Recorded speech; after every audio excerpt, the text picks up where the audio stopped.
जय हिंद। इस वीडियो में हम लोग समझेंगे वैदिक संस्कृति। देखिए यूपी ट्रिपल एससी पेट हो चाहे यूपी ट्रिपल एससी हो, यूपी ट्रिपल एससी जितने भी एग्जाम कराती है उसका यह पसंदीदा चैप्टर रहा है वैदिक संस्कृति या वेद। इससे क्वेश्चन आपको देखने को मिल जाते हैं वैदिक संस्कृति से। तो हम लोग समझेंगे इसमें वैदिक संस्कृति या वैदिक काल क्या थे इसके बारे में समझते हैं। देखिए सिंधु सभ्यता का जब पतन हुआ 2400 ईसा पूर्व से लेकर 1700 तक आपका चलता है, उसका पीरियड रहता है सिंधु सभ्यता। सिंधु सभ्यता का पतन के बाद एक आगमन होता है आर्यों का। जब आर्य लोग भारत में आए थे तो इन्होंने वेद की रचना की थी, ठीक ना। सबसे पहले ऋग्वेद की रचना की थी और वेद से हमको जानकारी मिलती है वैदिक संस्कृति की, ठीक ना। वेद से किसकी जानकारी मिलती है? वैदिक संस्कृति की। तो वैदिक शब्द वेद से बना है, ठीक है। वैदिक संस्कृति के बारे में हम लोग समझ रहे हैं। इसके बारे में वैदिक शब्द जो है याद रखें, वैदिक शब्द वेद से बना है, ठीक ना। वैदिक शब्द वेद से बना। वेद का अर्थ होता है ज्ञान। वेद का अर्थ क्या होता है? ज्ञान। वैदिक शब्द वेद से बना है और इसका अर्थ होता है ज्ञान। वैदिक संस्कृति के निर्माता, ठीक है। देखिए वैदिक संस्कृति जो है, वैदिक संस्कृति इसके निर्माता जो थे आर्य थे। क्या थे? आर्य। वैदिक संस्कृति के निर्माता आर्य थे, ठीक। इतना आप याद रखिएगा। और आर्य संस्कृति भाषा का शब्द है। जो आपका आर्य है संस्कृति भाषा का शब्द है। आर्य संस्कृति भाषा का शब्द है और आर्य का मतलब होता है श्रेष्ठ या कुलीन। क्या होता है? श्रेष्ठ या कुलीन, ऐसे याद रखिएगा। आर्य का मतलब एक क्वेश्चन पूछा हुआ, आर्य का मतलब क्या होता है? श्रेष्ठ या कुलीन। जब आर्य भारत में आए थे तो ये अपने आप को श्रेष्ठ समझते थे कि हम सबसे श्रेष्ठ हैं, क्योंकि यह संस्कृत जानता थे और संस्कृत जो है माना जाता है कि यह देवताओं की भाषा थी। इसलिए जो आर्य थे अपने आप को क्या उच्च मानते थे, कुलीन या श्रेष्ठ मानते थे, ठीक है। आर्य शब्द भाषा शब्द सूचक है, याद रखिएगा। आर्य जो है भाषा शब्द सूचक है, न कि प्रजाति शब्द सूचक है, ठीक है। तो आर्य का मतलब श्रेष्ठ या कुलीन है, ठीक ना। आर्यों को लिपि का ज्ञान नहीं था। आर्य जो थे लिपि का ज्ञान नहीं था। आप कहेंगे इसका क्या मतलब है? तो आर्यों को लिपि का ज्ञान नहीं था। इसका मतलब वे अपने ज्ञान को समझकर सुनकर एक पीढ़ी से दूसरे पीढ़ी तक पहुँचाते थे। ध्यान से सुनिएगा, ठीक है। आर्यों को लिपि का ज्ञान नहीं था। वे अपनी भाषा को समझकर एक पीढ़ी से दूसरी पीढ़ी तक पहुंचाते थे। इसलिए वैदिक संस्कृति को श्रुति साहित्य कहा जाता है। जो वैदिक संस्कृति इसको हम श्रुति साहित्य भी कहते हैं, ठीक है। श्रुति साहित्य, श्रुति साहित्य भी कहते हैं। अगर आप इसको डिफिनेशन है इसके बारे में समझेंगे तो आप अगर लिखना चाहते हैं तो लिख सकते हैं कि जो वैदिक शब्द वेद से बना है। वेद का अर्थ होता है ज्ञान। वैदिक संस्कृति के निर्माता आर्य थे। आर्य संस्कृति भाषा का शब्द है, ठीक। आर्य संस्कृति भाषा का शब्द है जिसका अर्थ होता है श्रेष्ठ या कुलीन।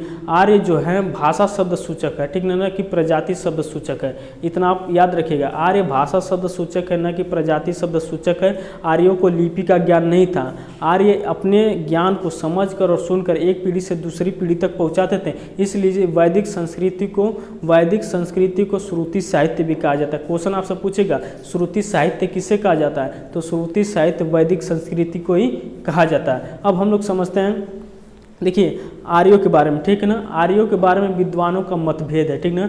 कई विद्वानों ने अपने अपने मत दिए थे। तो इसमें जो बीजी तिलक थे, बाल गंगाधर तिलक ने आर्यों का निवास जो है उत्तरी ध्रुव माना। ध्रुव जो आपका ऐसे है ना, तो उत्तरी ध्रुव माना। क्या है? उत्तरी ध्रुव माना है। किसने माना है? आप इसको लिखते चलिए कि आर्यों का निवास स्थल। क्वेश्चन ऐसे पूछा हुआ था कि किस व्यक्ति ने आर्यों का निवास स्थल उत्तरी ध्रुव को माना था? तो पंडित ये माने थे बाल गंगाधर तिलक। उत्तरी ध्रुव कौन माने थे? बाल गंगाधर तिलक। यहाँ पे लिखते हैं बीजी तिलक। बीजी तिलक जो थे, बीजी तिलक आर्यों का निवास उत्तरी ध्रुव माने थे। जबकि दयानंद सरस्वती जो थे,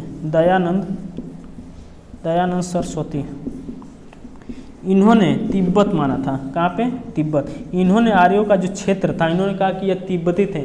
लेकिन हाल ही में जर्मनी के शोध संस्थाओं ने शोध करने के बाद भगवान दास गिडवानी की पुस्तक रिटर्न ऑफ द आर्या, ठीक ना। भगवान दास गिडवानी की पुस्तक रिटर्न ऑफ द आर्या में उन्होंने साफ साफ बताया कि जो आर्य थे वह भारत के मूल निवासी थे। यह भगवान दास गिडवानी की पुस्तक में लिखा गया, ठीक है।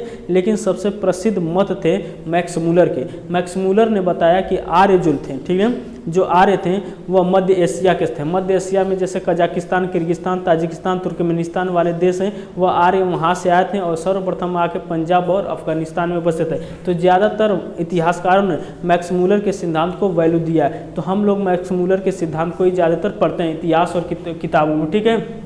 तो आप याद रखिएगा, बीजी तिलक यानी बाल गंगाधर तिलक ने आर्यों का मुख्य निवास कहाँ माना था? तो आर्यों का मुख्य निवास माना था इन्होंने उत्तरी ध्रुव। जबकि दयानंद सरस्वती ने कहाँ माना था? तो दयानंद सरस्वती ने माना था तिब्बत में। लेकिन जब जर्मनी के शोध संस्थाओं ने शोध करने के बाद भगवान दास गिरवानी की पुस्तक रिटर्न ऑफ द आर्या में इन्होंने अपनी पुस्तक में बताया कि जो आर्य थे वह कहीं और के नहीं बल्कि भारत के मुख्य निवासी थे। कहाँ थे? भारत के मुख्य निवासी थे। तो सबसे पहले प्रसिद्ध हुआ था इसमें मैक्स मुलर का सिद्धांत। मैक्स मुलर ने आर्यों को मध्य एशिया का माना था, जिससे वह मध्य एशिया से आए थे, पंजाब और अफगानिस्तान में बसे थे, ठीक है। अब हम लोग समझेंगे वैदिक काल के बारे में, आगे बढ़ेंगे, ठीक ना। और फिर उसके बाद वैदिक काल के बारे में पढ़ेंगे, वैदिक काल की नदियाँ, वैदिक काल के देवता, और इसमें जो है सारा चीज़ देखेंगे जो क्वेश्चन पूछे जाते हैं वैदिक काल से, ठीक ना। अब देखिए समझते हैं वैदिक काल के बारे में, ठीक है। आप एक बार ध्यान से इसको समझिए, क्वेश्चन आपसे बन जाएगा। देखिए वैदिक काल को हम लोग समझते हैं वैदिक काल, ठीक है। इसको वैदिक काल को हम दो पार्ट में विभक्त करते हैं, ठीक ना। इसको आसानी से हम लोग समझेंगे, इसको दो भागों में विभक्त किया गया। कौन कौन से भाग हैं उसको हम लोग देखते हैं। देखिए पहला भाग है ऋग वैदिक काल। अब आपको नहीं समझ में आएगा ऋग वैदिक काल, ठीक है, समझा देते हैं। ऋग वैदिक काल, ऋग वैदिक को ही पूर्व वैदिक कहते हैं, ठीक ना। तो याद रखिएगा ऋग वैदिक या पूर्व वैदिक काल। इसका सन जो था 1500 ईसा पूर्व से लेके 1000 BC यानी ईसा पूर्व के समय था, ठीक ना। 1500 से लेके 1000 ईसा पूर्व के बीच ऋग वैदिक काल था। जबकि दूसरा काल इसका देखेंगे तो उत्तर वैदिक काल था, उत्तर वैदिक काल। अब इसका देखेंगे तो 1000 ईसा पूर्व से लेके 600 ईसा पूर्व के बीच में था, ठीक है। आप समझते हैं। देखिए वैदिक काल को हम दो, देखिए वैदिक काल का जो समय था 1500 ईसा पूर्व से लेकर 600 ईसा पूर्व के बीच था, क्या वैदिक काल है। देखिए सिंधु सभ्यता का पतन 1500 ईसा पूर्व के बीच में हुआ और उसके समय आर्यों का आगमन हुआ, जिससे वेदों की रचना और ऋग्वैदिक काल की ऋग्वैदिक संस्कृति प्रारंभ हुई। तो 1500 ईसा पूर्व से लेकर 600 ईसा पूर्व के काल को हम ऋग्वैदिक काल कहते हैं, ठीक है। इसको भी हम दो भागों में विभक्त कर देते हैं। पहला क्वेश्चन देखिए, एक बार पूछा था ऐसे क्वेश्चन कि 1500 से लेके 1000 ईसा पूर्व के बीच कौन सा समय है? तो ऑप्शन में था ऋग्वैदिक काल, उत्तर वैदिक काल दोनों था। तो ऋग्वैदिक काल आपका सही है। 1500 से 1000 ईसा के पूर्व कौन सा काल? ऋग्वैदिक काल। अब इसको देखिए समझते हैं। देखिए इस समय जो था सिंधु सभ्यता का पतन हो गया था, ठीक है। सिंधु सभ्यता का पतन होने के बाद यह निम्न सीमा रखी गई 1500, और आप कहेंगे 1000 ईसा पूर्व क्यों रखा मानते हैं इसको? तो समझते देखिए ऋग्वैदिक काल में लोहे की जानकारी नहीं थी लोगों को, ठीक है, अर्थात लोहे की खोज नहीं हुई थी। लोहे की खोज हुई 1000 ईसा पूर्व के बीच। लोहे की खोज कब हुई थी? तो 1000 ईसा पूर्व के बीच लोहे की खोज हुई। यूपी के अंतरजी खेड़ा स्थान पर लोहा मिलने के कारण, ठीक ना, 1000 ईसा पूर्व, ठीक ना, इसलिए उत्तर वैदिक काल का निम्नतम सीमा, ठीक है, 1000 रखा गया। और 600 ईसा पूर्व के समय भारत में एक द्वितीय नगरीय क्रांति शुरू हुई, जिससे बड़े बड़े महाजनपदों का उदय हुआ। लोहा मिलने के कारण सारे जनपद उदय की तरफ झुकाव हुए और जिससे बड़े बड़े जनपदों का उदय हुआ। और इसमें जो है बड़े बड़े 16 महाजनपद हुए, जिसका जानकारी जो है बौद्ध ग्रंथ के अंगुत्तर निकाय में मिलता है, 16 महाजनपदों की जानकारी। तो इस समय 600 ईसा पूर्व के बीच में क्या हुआ था? भारत में द्वितीय नगरीय क्रांति शुरू हो गई थी और इस समय लोहे की खोज नहीं थी, ठीक ना। ऋग्वैदिक काल में लोहे की खोज नहीं थी, लोहे की खोज हुई थी उत्तर वैदिक काल में, ठीक ना। देखिए ऋग्वैदिक काल के बारे में समझते हैं। जो आर्य थे, क्या थे? आर्य। ऋग्वैदिक काल में आर्यों का जो विस्तार था, पंजाब अफगानिस्तान में बसे थे। आप समझते हैं पंजाब और अफगानिस्तान, समझिए, ठीक है ना, अफगानिस्तान। देखिए आप एक बार समझ लीजिए, ठीक ना, कॉन्सेप्ट समझ लीजिए आर्यों के बारे में। उसके बाद हम क्वेश्चन अभी लिखवाएंगे जो क्वेश्चन पूछता है। आर्य सबसे पहले कहाँ बसते थे? पंजाब अफगानिस्तान में। उसके बाद आर्य जो है भारत में अर्थात पूर्व की तरफ बढ़े। जब यह पूर्व की तरफ बढ़े तो कुरुक्षेत्र के निकट कुरुक्षेत्र जो हरियाणा में आपका कुरुक्षेत्र के निकट जितने भी क्षेत्र थे उन पर अधिकार कर लिया और उसका नाम रखा ब्रह्मावर्त। क्या रखे थे? ब्रह्मावर्त। उन्होंने उसका नाम क्या रखा था? ब्रह्मावर्त, ठीक ना।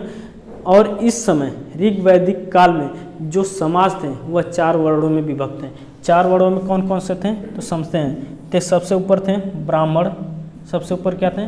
ब्राह्मण, ब्राह्मण। उसके बाद इसमें थे क्षत्रिय, ब्राह्मण क्षत्रिय। फिर उसके बाद थे इसमें वैश्य, वैश्य। और इसके बाद थे शूद्र, ठीक ना। वैश्य समझेगा, वैश्य वैश्या मत समझ लेना रे। वैश्य मतलब जो लोग व्यापार करते हैं उसको वैश्य कहते हैं, ठीक ना। वैश्या मत समझना, ठीक है। ब्राह्मण क्या थे? ब्राह्मण सबसे ऊपर थे, ठीक ना। और क्षत्रिय उसके नीचे। क्षत्रिय का मतलब जो सबकी रक्षा करता हो, तलवार के दम पर उसको क्षत्रिय कहा गया। वैश्य समझते हैं व्यापार जो करते थे। और शूद्र आप लोग समझते हैं किसको कहा गया? शूद्र, ठीक ना। तो ब्राह्मण, क्षत्रिय, वैश्य, शूद्र। लेकिन इसकी विडंबना देखिए, इस समय जो समाज था वह 4 भागों में तो विभक्त था, लेकिन यह समाज जो है व्यवसाय के आधार पर क्या था? विभाजित था। अब कहेंगे व्यवसाय के आधार पर मतलब समझते हैं। देखिए, ब्राह्मण, क्षत्रिय, वैश्य, शूद्र जो बटे हुए थे ऋग वैदिक काल या पूर्व वैदिक काल में, यह जन्म के आधार पर नहीं थे। यह व्यवस्था जो थी यह व्यवसाय के आधार पर थी। जैसे कोई महार, जैसे निम्न जाति का अगर कोई व्यक्ति है, जैसे महार या चमार जाति का है, अगर जैसे वह मंत्रों का जाप करता है तो उसको जो है ब्राह्मण की कैटेगरी में रखते थे, ठीक ना। किस कैटेगरी में? ब्राह्मण के। यह था व्यवसाय के आधार पर, जो जैसा काम करता था, ठीक ना। जैसे आपका वैश्य व्यापार करता था, अगर यह वैश्य जो व्यापार करते थे अगर किसी की रक्षा करना, उनको तलवार चलाना अच्छा आता था तो उनको क्षत्रिय में रखा जाता था। यह व्यवसाय के आधार पर था। लेकिन जब उत्तर वैदिक काल शुरू हुआ 1000 ईसा पूर्व से 600 ईसा पूर्व के बीच, जब उत्तर वैदिक काल शुरू हुआ था तो यह समाज जाति के आधार पर बढ़ गया। अब कहेंगे जाति के आधार पर मतलब यानी कि जन्म के आधार पर। यदि कोई शूद्र के घर अगर शूद्र पैदा होगा तो वह भी शूद्र होगा, भले वह कितना भी अच्छा मंत्र जानता हो, ब्राह्मण नहीं होगा बल्कि वह शूद्र ही होगा। तो जन्म के आधार पर या जाति के आधार पर जो समाज थे वह उत्तर वैदिक काल में रख दिए गए थे, जबकि व्यवसाय के आधार पर बटा हुआ था समाज हमारे ऋग वैदिक काल में, ठीक ना। ऋग वैदिक काल जहाँ तक लगता है अच्छा था, क्योंकि ये व्यवसाय के आधार पर था, ठीक है।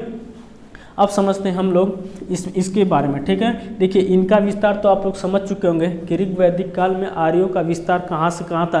तो पंजाब, अफगानिस्तान शुरुआती क्षेत्र था आर्यों का। उस समय जो है हरियाणा के कुरुक्षेत्र के निकट जितने भी आसपास क्षेत्र थे अधिकार कर उनका नाम ब्रह्मावर्त रखा, अर्थात आर्यों का निवास वहीं तक विस्तृत था, ठीक है। अब समझते हैं, देखिए उत्तर वैदिक काल में, उत्तर वैदिक काल में इसका जो है प्रसार का वर्णन जो मिलता है हमको शतपथ ब्राह्मण में मिलता है। कौन सा?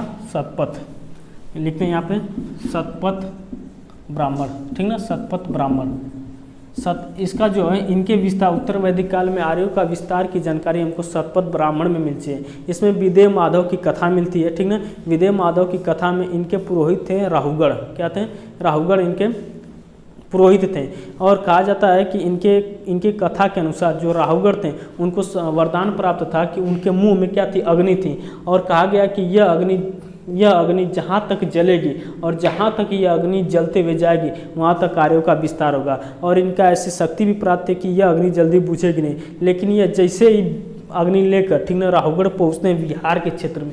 बिहार में सोनपुर में एक नदी आकर सोनपुर में गंगा से मिलती है जिसका नाम है गंडक। और गंडक कोई क्या कहते हैं शालिग्राम या नारायणी के नाम से जानते हैं, ठीक ना, गंडक नदी को। तो यह सोनपुर में मिलती है, ठीक ना। और वहीं पे गंडक नदी में यह क्या करते हैं? अग्नि जो इनके मुंह से गिर जाती है।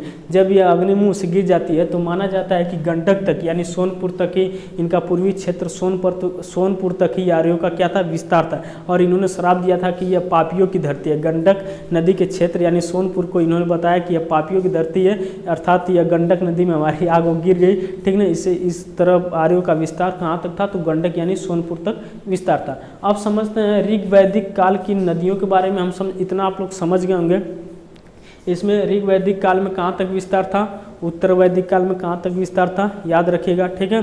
अब हम लोग इनका पीरियड याद रखिएगा। ऋग वैदिक काल का पीरियड का 1500 से 600, इसमें वैदिक काल का 1500 से 600, ऋग वैदिक काल का 1500 से 1000, इसका पीरियड काल है, जबकि उत्तर वैदिक काल का है 1000 से 600 ईसा पूर्व। इस समय लोहे की खोज हुई यूपी के अंतर्जी खेड़ा में। अब हम लोग समझेंगे ऋग वैदिक काल में जो प्रमुख देवता थे, ठीक है ना, और ऋग वैदिक काल की प्रमुख नदियों के बारे में समझेंगे, ठीक है। इसके बारे में जो जो क्वेश्चन पूछता है उसके बारे में अब हम लोग समझेंगे। देखिए सबसे पहले हम लोग देखेंगे ऋग वैदिक काल यानी वैदिक काल के जो प्रमुख देवता थे। देखिए इसमें आपको जो वेद हैं 4 वेद हैं, उसको अभी नहीं बताएंगे, उसको हम बाद में बताएंगे जिससे आपको याद हो जाए, ठीक है। देखिए अब समझते हैं हम लोग जो देवता थे, ठीक ना, यानी वैदिक काल के देवता। देखिए जो इंद्र थे युद्ध और वर्षा के देवता थे, इंद्र, ठीक है, याद चलते हुए इंद्र जो थे युद्ध और वर्षा, युद्ध और वर्षा। इंद्र किसके देवता थे? इंद्र जो थे युद्ध और वर्षा के देवता, ठीक ने। वरुण समझते हैं, वरुण किसके देवता थे?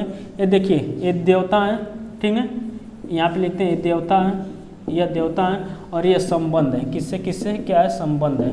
याद रखिए वरुण जो है वायु से संबंधित है। वरुण देवता किससे संबंधित है? तो वायु से। इंद्र किससे संबंधित है? इंद्र युद्ध और वर्षा संबंधित है, ठीक है। अब समझते हैं मारुत। मारुत किससे है? तो आंधी तूफान से। मारुत किससे है? देखिए मारुत किससे है? तो आंधी एंड तूफान से। आंधी मारुत किससे है? आंधी तूफान से, ठीक ना। मारुत किससे? आंधी तूफान से। सोम देवता किससे संबंधित है? तो सोम वनस्पति या जंगल से। सोम ये भी देवता है, सोम वनस्पति या जंगल से संबंधित है। तो ये देवता है, ठीक ना। पूछ लिया जाता है कि सोम देवता किससे संबंधित हैं? तो सोम देवता याद रखिएगा वनस्पति और जंगल से संबंधित, ठीक ना। अब समझते हैं पूषण। पूषण बताइए किससे संबंधित? पूषण आसानी से याद कर लेंगे। देखिए पूषण स आ रहा है तो पशुओं से संबंधित है। पूषण किससे संबंधित है? तो पशुओं से, ठीक ना। पूषण देवता, पूषण देवता किससे संबंधित है? तो पशुओं से, ठीक है। पूषण किससे संबंधित है? पशुओं से संबंधित, ठीक ना। अग्नि, देखिए अग्नि किससे थे? तो देवता और मनुष्य के बीच जो मध्यस्थ का काम करते थे वो अग्नि देवता थे। कौन थे? अग्नि। अग्नि देवता जो थे, अग्नि देवता या अग्नि जो देवता थे यह देवता यानी कि भगवान, और जो यह थे देवता और मनुष्य, देवता एंड मनुष्य के बीच समन्वय, ठीक ना,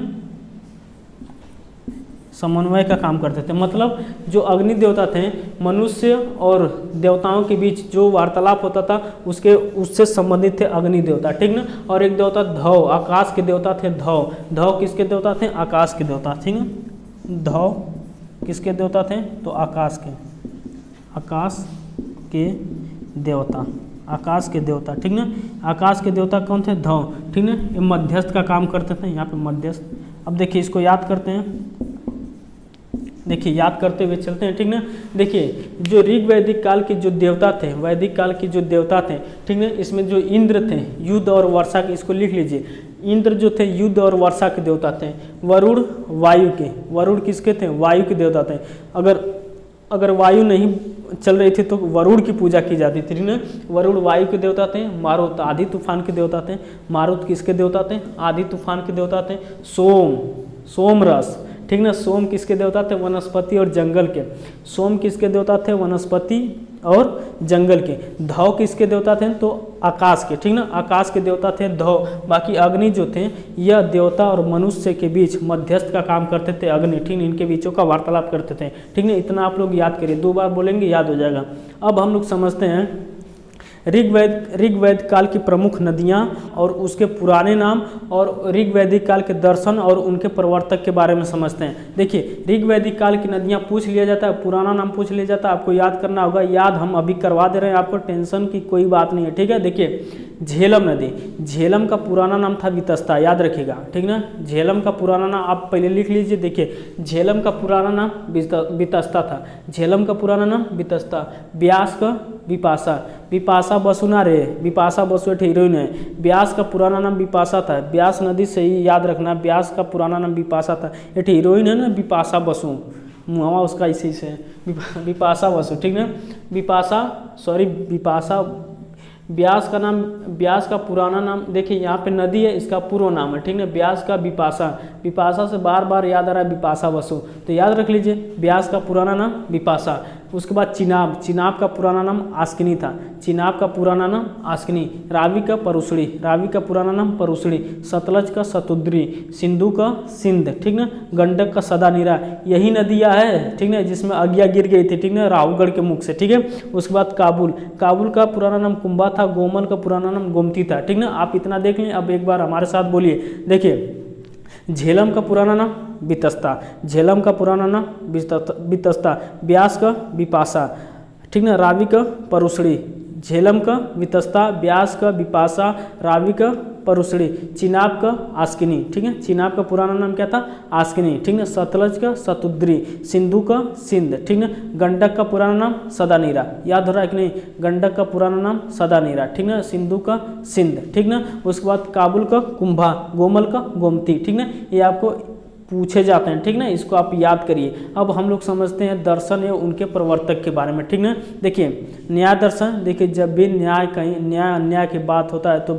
सब खड़े रहते हैं भगवान गौतम बुद्ध, ठीक ना। तो याद रखिएगा न्याय दर्शन के प्रवर्तक कौन थे, गौतम। न्याय दर्शन के गौतम, ठीक ना, गौतम थे न्याय दर्शन के। क्वेश्चन ऐसे पूछेगा, आप लोग यही याद कर लेते हैं योग दर्शन के प्रवर्तक कौन थे, पतंजलि, लेकिन नहीं, सबको याद करना पड़ेगा।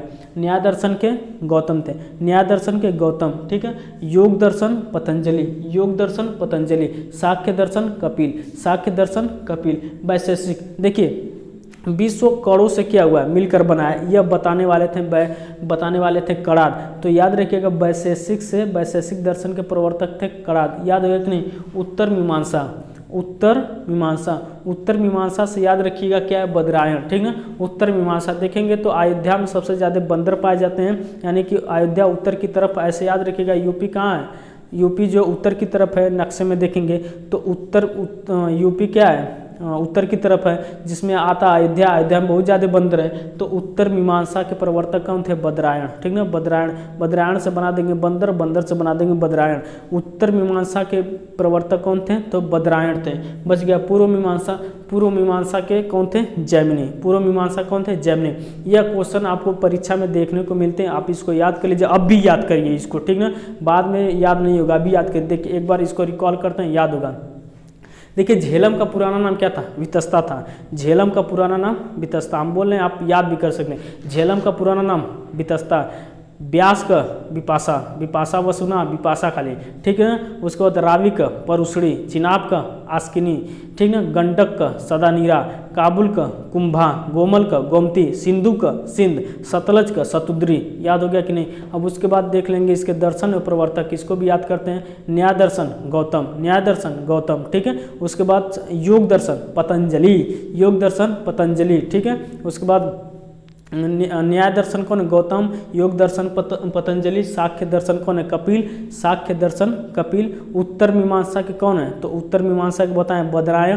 पूर्व मीमांसा के कौन है, जैमिनी, पूर्व मीमांसा के कौन है, जैमिनी, ठीक ना। वैशेषिक कणाद, वैशेषिक कणाद, इन्होंने ये बताया था कि विश्व क्या कणों से मिलकर बना है, तो ऐसे याद रखिएगा वैशेषिक दर्शन, वैशेषिक के प्रवर्तक कौन है, तो कणाद। पूर्व मीमांसा कौन है, जैमिनी, पूर्व मीमांसा कौन है, जैमिनी। और उत्तर मीमांसा कौन है, तो उत्तर मीमांसा के बद्रायण है। योग दर्शन के कौन है, तो पतंजलि। और न्याय दर्शन कौन है, तो गौतम। याद होगा कि नहीं, ठीक है। कहिए तो एक बार और सुना दें, एक बार और सुन लीजिए, याद होगा, ठीक है। जब अरे एक बार का 2-4 बार बोलिए, याद होगा कि नहीं, अब भी याद होगा, ठीक है। देखिए फिर से एक बार सुनिए।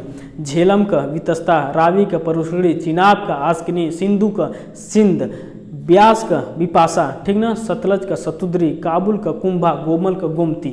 ऐसे आप याद करिए, इसको याद करिए। न्याय दर्शन के कौन है, गौतम, ठीक है। न्याय दर्शन के कौन है, गौतम, ठीक ना। सांख्य दर्शन के कपिल, सांख्य दर्शन के कपिल हैं, ठीक ना। और योग दर्शन पतंजलि, वैशेषिक कणाद, उत्तर मीमांसा बद्रायण, पूर्व मीमांसा जैमिनी। याद हो गया कि नहीं। अब इसके बाद हम लोग आगे देखेंगे वैदिक में जैसे वेदों के बारे में हम समझेंगे। सबसे पुराना वेद ऋग्वेद, यजुर्वेद, सामवेद, अथर्ववेद, ठीक ना। सबसे पुराना वेद है ऋग्वेद, ठीक ना। सबसे नया अथर्ववेद है, तो इसके बारे में समझेंगे। फिर उसके बाद जैन धर्म, बौद्ध धर्म, यानी SSC पेट का जो जीएस पूछेगा उसी के बारे में हम लोग सारा जितना ओवरऑल जितना भी पूछेगा उसके बारे में हम लोग देखेंगे, ठीक है। अब हम लोग मिलेंगे अगले नेक्स्ट वीडियो में, तब तक के लिए जय हिंद।